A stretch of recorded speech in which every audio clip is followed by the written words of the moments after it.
നമസ്കാരം പ്രിയമുള്ളവർ, എല്ലാവർക്കും ഒരിക്കൽ കൂടി എൻ മീഡിയയിലേക്ക് ഹാർദമായ സ്വാഗതം.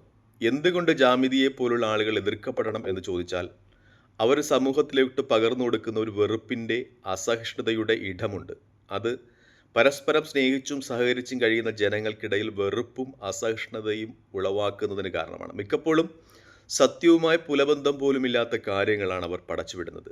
അതുകൊണ്ട് തന്നെ അവർ എതിർക്കപ്പെടേണ്ടവരാണ് എന്ന വിശ്വാസം എനിക്കുണ്ട്. മറ്റൊന്ന്, ചില ആളുകൾക്കൊക്കെ അവരുടെ ഒരു സ്റ്റാൻഡേർഡിലോട്ട് ഇറങ്ങി തെറിയും അതുപോലെ സെക്സും കലർത്തിയുള്ള സംസാരങ്ങളൊക്കെ ഇഷ്ടപ്പെടാത്തത് കൊണ്ടും അതിന് പ്രതികരിക്കാൻ തയ്യാറാകാത്തത് കൊണ്ടും രക്ഷപ്പെട്ടു പോകുന്ന ഒരു പാഴ് ജന്മമാണ് ജാമ്യതയുടെ. അതേ റേഞ്ചിൽ ഇറങ്ങി മറുപടി കൊടുക്കുവാൻ കഴിയുന്ന ആളുകൾ വന്നതോടുകൂടി അവരുടെ വ്യൂവേഴ്സിൻ്റെ എണ്ണമൊക്കെ നോക്കിയാൽ നമുക്ക് മനസ്സിലാകും. അവരുടെ ഒരു നിലവാരം അല്ലെങ്കിൽ അവരുടെ ഒരു ഉദ്ദേശ്യം കേരളത്തിലെ ജനങ്ങൾക്ക് മനസ്സിലാകുന്നു എന്നതാണ് ഈ അടുത്ത കാലത്തായിട്ട് ജാമ്യതയുടെ യൂട്യൂബിന് കിട്ടുന്ന പ്രതികരണം. കക്കൂസിൽ പോകാതെ പോലും വീഡിയോ ഇട്ടിട്ട് അവർക്ക് കിട്ടുന്നത് 42 32 വ്യൂസാണ് എന്നൊരു സത്യം കൂടി നിലനിൽക്കുന്നു. അപ്പോൾ ജനങ്ങൾക്ക് അവരെ മനസ്സിലാകുന്നുണ്ട്. എങ്കിലും കുറച്ചുകൂടി അവരെക്കുറിച്ച് ബോധവത്കരിക്കേണ്ടതുണ്ട് എന്ന് തന്നെയാണ് എൻ്റെ വിശ്വാസം. ഞാൻ ഈ അടുത്ത കാലത്തായിട്ട് ജാമ്യതയുടെ ഒരു വീഡിയോ കാണുന്നതിനിടയായി. കാരണം നമ്മൾ അവരെ വിശകലനം ചെയ്യുന്നതിന് വേണ്ടി ഒന്നോ രണ്ടോ വീഡിയോകൾ കാണുമ്പോൾ യൂട്യൂബ് കുറച്ചധികം വീഡിയോകൾ അവരുടേതായി നമുക്ക് റെക്കമെൻഡ് ചെയ്യാറുണ്ട്. അങ്ങനെ ഞാൻ ഒരു വീഡിയോ കാണുന്നതിനിടയായി. അതിൽ ജാമിദിയ മദ്രസയിൽ നടക്കുന്ന പീഡനങ്ങളെപ്പറ്റി പറയുന്നതിന് ഉദാഹരിക്കുന്ന ഒരു സംഭവമുണ്ട്. അവർ പറയുന്നത് മദ്രസയിലെ ഒരു പെൺകുട്ടിയോ ആരോ അവരോട് പറഞ്ഞ കാര്യമാണ് അവർ പറയുന്നത്. പക്ഷേ നിങ്ങൾ ആ കഥകളൊന്ന് കേട്ട് നോക്കൂ.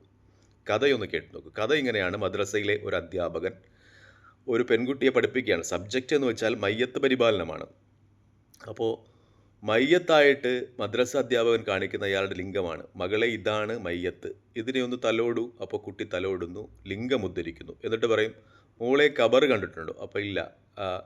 ആ കുട്ടി പറയുന്നു, ഇല്ല ഉസ്താദ്. അപ്പോൾ കബറായിട്ട് ഉസ്താദ് കാണിക്കുന്നത് ആ പെൺകുട്ടിയുടെ 6 7 വയസ്സുള്ള പെൺകുട്ടിയുടെ യോനിയാണ്. എന്നിട്ട് മകളെ, ഇനി ഞാൻ മയ്യത്ത് കബറിലിറക്കുന്നത് കാണിക്കാമെന്ന് പറഞ്ഞിട്ട് ലിംഗം ആ കുട്ടിയുടെ യോനിയിൽ കയറ്റുന്നതായിട്ടാണ് ഈ ജാമിദിയ ഉദാഹരിക്കുന്നത്. ഇത് നിങ്ങൾ എവിടെയെങ്കിലും കേട്ടിട്ടുണ്ടോ ഈ കഥ? കാരണം നിങ്ങളുടെ അല്ലെങ്കിൽ എൻ്റെയൊക്കെ കൗമാര കാലഘട്ടത്തിൽ നമ്മൾ ഈ കഥകൾ മിക്കപ്പോഴും സ്കൂളിൻ്റെയോ കോളേജിൻ്റെയോ ലാസ്റ്റ് ബെഞ്ചുകളിൽ കേട്ടിട്ടുണ്ട്. കാരണം ഇത് നടന്നൊരു സംഭവമല്ല, മറിച്ച് ഇത് ഏതോ അതുപോലുള്ള സെക്സ് മാസികകളിൽ വന്ന ഒരു കഥയാണ്. കാരണം ഒരുപാട് മതങ്ങളോടനുബന്ധിച്ച് ഇത്തരം കഥകൾ വരാറുണ്ട്. ഈ കഥയാണ് ജാമിദിയ ടീച്ചർ നടന്ന സംഭവമായി അവരുടെ യൂട്യൂബ് ചാനലിലോ ഏതോ പ്രസംഗങ്ങളിലോ പറയുന്നത്. നിങ്ങൾക്ക് അവരുടെ യൂട്യൂബ് ചാനൽ നോക്കിയാൽ കാണാം ഈ പ്രസംഗം അല്ലെങ്കിൽ ഈ കഥ. അവർ ഈ ലിംഗം കാണിച്ചത് മയ്യമാണ്, യോനി അത് ഖബറാണെന്ന് പറഞ്ഞ് ലിംഗം യോനിയിലേക്ക് ഉസ്താദ് കടത്തുന്നതായിട്ടുള്ള ഒരു കഥ ആരോ അവരോട് പറഞ്ഞു. അത് സത്യമായിട്ട് അവർ പറയുന്നത് അത് സത്യമായിട്ട് നടന്ന കഥയല്ല, മറിച്ച് ഇതുപോലെയുള്ള പുസ്തകങ്ങളിലൊക്കെ ഒരു സെക്സിൻ്റെ ഒരു അതിതീക്ഷ്ണത ഉണ്ടാകുമല്ലോ, അല്ലെങ്കിൽ വൈകൃതം ഉണ്ടാകുമല്ലോ. അങ്ങനെയുള്ളൊരു കഥയാണ് ജാമിദിയ നടന്ന സംഭവമായി പറയുന്നത്. ഇതൊക്കെ നമ്മുടെ കോളേജ് ജീവിതത്തിൽ പണ്ട് ഇൻ്റർനെറ്റും അതുപോലുള്ള സൗകര്യങ്ങളും ഒന്നും ഇല്ലാതിരുന്ന സമയത്ത്, ഇത്തരം കൊച്ചു പുസ്തകങ്ങൾ ഇറങ്ങുന്ന സമയത്ത് കോളേജിലും സ്കൂളുകളിലും നമ്മൾ കേട്ടു പരിചയിച്ച ഒരു കഥയാണ് നടന്നൊരു സംഭവമായിട്ട് ജാമിദിയ പറയുന്നത്. നോക്കണം, എത്ര വൈകൃതമാണ് ഇവളൊക്കെ വെച്ച് പുലർത്തുന്നത്. എന്തു പേര് വെച്ച് വിളിച്ചാലാണ് ഇവളെയൊക്കെ നമുക്ക് അഭിമുഖീകരിക്കുവാൻ കഴിയുക? അത്രമേൽ വൃത്തികെട്ട രീതിയിലാണ് വെറും കഥകൾ എന്ന് വെച്ചാൽ ഒരു സെക്സ് ബുക്കിൽ വരുന്ന കഥ അത് നടന്ന സംഭവമായി ഇവളെയൊക്കെ ഈ ഡാഷ് മോളൊക്കെ പറയുകയാണ്. അപ്പോൾ ഇവളെയൊക്കെ നമ്മൾ എന്താണ് വിളിക്കേണ്ടത്? എങ്ങനെയാണ് അഭിസംബോധന ചെയ്യേണ്ടത്? അപ്പോഴും ഇവളുടെയൊക്കെ കമൻറ്റ് ബോക്സിൽ വന്ന് നിങ്ങൾ ദേശീയ മുസ്ലിമാണെന്നൊക്കെ പറയുന്ന സംഘികളും ക്രിസംഘികളുമുണ്ട്. ഞാൻ അവരോട് പറയട്ടെ, ഈ ജാമിദിയ ടീച്ചറുടെ എന്നും പാരമ്പര്യത്തിൽ നിന്ന് ദേശീയ മുസ്ലിം പാരമ്പര്യം ഉൾക്കൊള്ളുവാൻ എന്നെപ്പോലെയുള്ള ആളുകൾ തയ്യാറാകുന്നില്ല, ഇഷ്ടവുമല്ല. എന്തർത്ഥത്തിലാണ്? കാരണം ക്രിസ്ത്യാനിയാകാൻ പോയി അവിടെ നിന്ന് ജമാഅത്തെ ഇസ്ലാമിയുടെയും മുജാഹിദിൻ്റെയും സുന്നികളുടെയും ഒക്കെ തിണ്ണനിരങ്ങി, പിന്നെ കാദിയാനികളുടെ കൂടെ പോയി, പിന്നെ ചേകന്നൂറിൻ്റെ കൂടെ പോയി, ഒടുവിൽ സംഘിയായി യൂട്യൂബിൽ വന്ന് കമ്പിക്കഥകൾ പറയുന്ന ഇവളുടെയോ, അല്ലെങ്കിൽ ആദ്യം CPMൻ്റെ MP ആയി, പിന്നെ കോൺഗ്രസിൻ്റെ MLA ആയി, പിന്നെ സരിതയെ ബലാത്സംഗം ചെയ്ത് അവിടെ നിന്ന് ചവിട്ടിപ്പുറത്താക്കിയപ്പോൾ സംഘിയായ അബ്ദുള്ള കുട്ടിയുടെയോ പാരമ്പര്യം ഉൾക്കൊള്ളുന്ന ദേശീയ മുസ്ലിം ആകുവാൻ ഞങ്ങൾക്ക് താല്പര്യമില്ല എന്ന് പറഞ്ഞുകൊള്ളട്ടെ.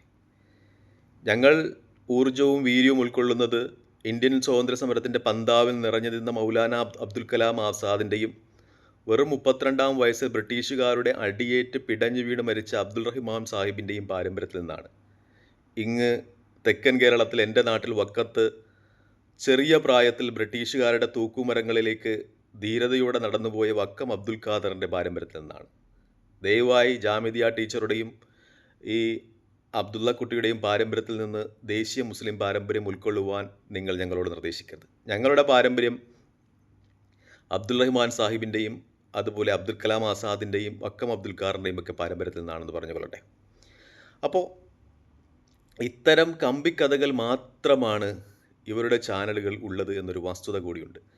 യാതൊരു തെളിവുമില്ലാതെ ഏതെങ്കിലും കമ്പി പുസ്തകത്തിൽ വന്ന കാര്യങ്ങളൊക്കെ ഇവർ മദ്രസകൾ നടന്ന കാര്യങ്ങളായിട്ട് അങ്ങ് പറഞ്ഞു കൂട്ടുകയാണ് എന്നതാണ് ഒരു യാഥാർത്ഥ്യം. എന്നിട്ട് അവർ പറയുന്നുണ്ട്, എൻ്റെ ഇക്ക വിശ്വാസിയാണ്, എൻ്റെ വാപ്പ വിശ്വാസിയാണ്, ഖുർആൻ ഓതാറുണ്ട്, എൻ്റെ ഉമ്മ വിശ്വാസിയാണ്.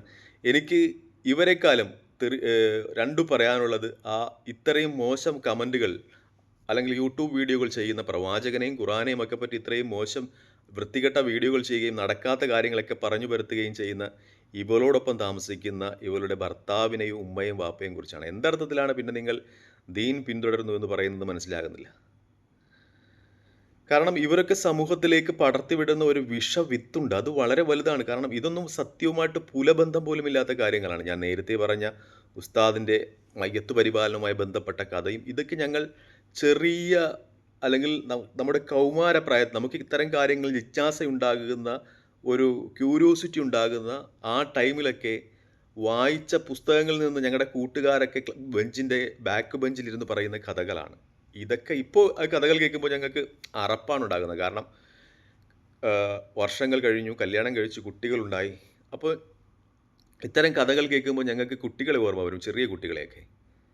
എന്നിട്ടും അതൊന്നുമില്ലാതെ താത്ത വന്നിരുന്ന് ഈ കഥകൾ ഇങ്ങനെ യൂട്യൂബിൽ വന്നിരുന്ന് വിളമ്പുകയാണ്. സത്യവുമായി പുലബന്ധം പോലുമില്ലാതെ നാലാം തരം പുസ്തകങ്ങളിൽ നടക്കുന്ന കഥകളാണ് മദ്രസയിൽ നടക്കുന്ന പീഡനങ്ങൾ നടന്ന സംഭവമായി പറയുന്നത് എന്ന് പറയുമ്പോൾ അത് ലജ്ജാവഹം എന്നതിനപ്പുറം അവരോട് അവജ്ഞ തോന്നുകയാണ്, പുച്ഛം തോന്നുകയാണ്. പൈസ കിട്ടുന്നതിന് വേണ്ടി ചെയ്യുന്ന നടപടികളോട് ഒരു വെറുപ്പ് കലർന്ന അവജ്ഞ തോന്നുകയാണ്. മദ്രസകളിൽ പീഡനം നടക്കുന്നില്ല എന്നൊന്നും ആരും പറയുന്നില്ല, കാരണം നടക്കാറുണ്ട്. ഈ അടുത്ത കാലത്ത് തന്നെ ഒരുപാട് കേസുകൾ അത് റിപ്പോർട്ട് ചെയ്തിട്ടുണ്ട്. ഞാൻ തന്നെ എൻ്റെ വീഡിയോയിൽ പറയുന്നൊരു കാര്യമുണ്ട്. കാരണം മദ്രസകളിലൊക്കെ സ്ത്രീകളെ നിയമിക്കണമെന്ന് പറയാറുണ്ട്. കാരണം എൻ്റെയും ഒരു ആവശ്യം അതാണ്, പെൺകുട്ടികളെ പഠിപ്പിക്കുന്നതിന് വനിതാ മത അധ്യാപകരെ നിയമിക്കണം എന്നൊരു അഭിപ്രായം വരുന്നുണ്ട്. പക്ഷേ ഈ പീഡനം നടക്കുന്നത് മദ്രസകളിൽ മാത്രമല്ല, സൺഡേ സ്കൂളുകളിലും കോൺവെൻറ്റുകളിലും ഒക്കെ നടക്കുന്നുണ്ട്. കന്യാസ്ത്രീകൾ പീഡിപ്പിക്കപ്പെടുന്നുണ്ട്. അതുപോലെ അമേരിക്കയിലെ ചില സഭകൾ ഇത്തരം ലൈംഗികമായി പീഡിപ്പിക്കപ്പെടുന്ന ഹോമോസെക്ഷലായി പീഡിപ്പിക്കപ്പെടുന്ന ആളുകൾക്ക് നഷ്ടപരിഹാരം കൊടുത്ത് നഷ്ടത്തിലായ കഥകൾ നമ്മൾ വായിച്ചിട്ടുണ്ട്. ഒരുപക്ഷെ കേഡറായി പ്രവർത്തിക്കുന്ന ഈ മതപഠനങ്ങളുമായി ബന്ധപ്പെട്ട് നടക്കുന്ന എല്ലാ സ്ഥാപനങ്ങളിലും, കാരണം മുസ്ലിം മതവും ക്രൈസ്തവ മതമാണല്ലോ ഇത്തരം കേഡർ വ്യവസ്ഥയിൽ പ്രവർത്തിക്കുന്നത്. ഹിന്ദു മതത്തിന് അങ്ങനെ ചട്ടക്കൂടുകളൊന്നുമില്ല. കൂടുതൽ സ്വതന്ത്രമായതുകൊണ്ട് അവിടെ മതപഠനങ്ങളും അതുപോലുള്ള കാര്യങ്ങളും നിർബന്ധമല്ലാത്തതുകൊണ്ട് ഒരുപക്ഷെ ഇത്തരം കാര്യങ്ങളൊന്നും നടക്കുന്നില്ലായിരിക്കും. പക്ഷേ ക്രൈസ്തവ സഭകളിലൊക്കെ യൂറോപ്പിലും മറ്റിടങ്ങളിലും നടക്കുന്നുണ്ട്, മുസ്ലിം മതപഠന കേന്ദ്രങ്ങളിലുമൊക്കെ നടക്കുന്നുണ്ട്. അപ്പോൾ അതൊക്കെ നിയന്ത്രിക്കുന്നതിന് ഒരു പരിധിവരെ സ്ത്രീകൾക്ക് സ്ത്രീകളായ അധ്യാപകരെയും പുരുഷന്മാർക്ക് പുരുഷന്മാരായ അധ്യാപകരെയും നൽകുകയാണ് ഉചിതം എന്നൊരഭിപ്രായം എനിക്ക് പറയാൻ കൂടിയുണ്ട് ഈ അവസരത്തിൽ. പക്ഷേ ജാമിദിയെ പോലെയുള്ള കള്ളക്കഥകൾ പറഞ്ഞ് അന്നം തേടുന്ന ആളുകളെ തിരിച്ചറിയണം എന്നൊരു ഉപദേശം കൂടി എനിക്ക് നിങ്ങളോട് പകർന്നു നൽകാനുണ്ട്. ഇത്തരം ആളുകൾ യൂട്യൂബിൽ വന്ന് നിന്ന് പുലമ്പുന്ന വിദ്വേഷത്തിൻ്റെ അല്ലെങ്കിൽ വെറുപ്പിൻ്റെ ഇടങ്ങൾ അത് ശരിയാണെന്ന് വിശ്വസിക്കുന്ന വലിയൊരു വിഭാഗം ഇവിടെയുണ്ട്. അവരെ തിരുത്തപ്പെടണമെന്നാണ് എൻ്റെ ആഗ്രഹവും അഭ്യർത്ഥനയും. നന്ദി, നമസ്കാരം. ചെയ്യുന്ന ഈ വീഡിയോയുമായി തൽക്കാലം ഇടമാകുന്നു. മറ്റൊരു വീഡിയോയുമായി കാണുന്നവരെ പ്രാർത്ഥനയിൽ ഉൾപ്പെടുത്തുക. ജയ് ഹിന്ദ്.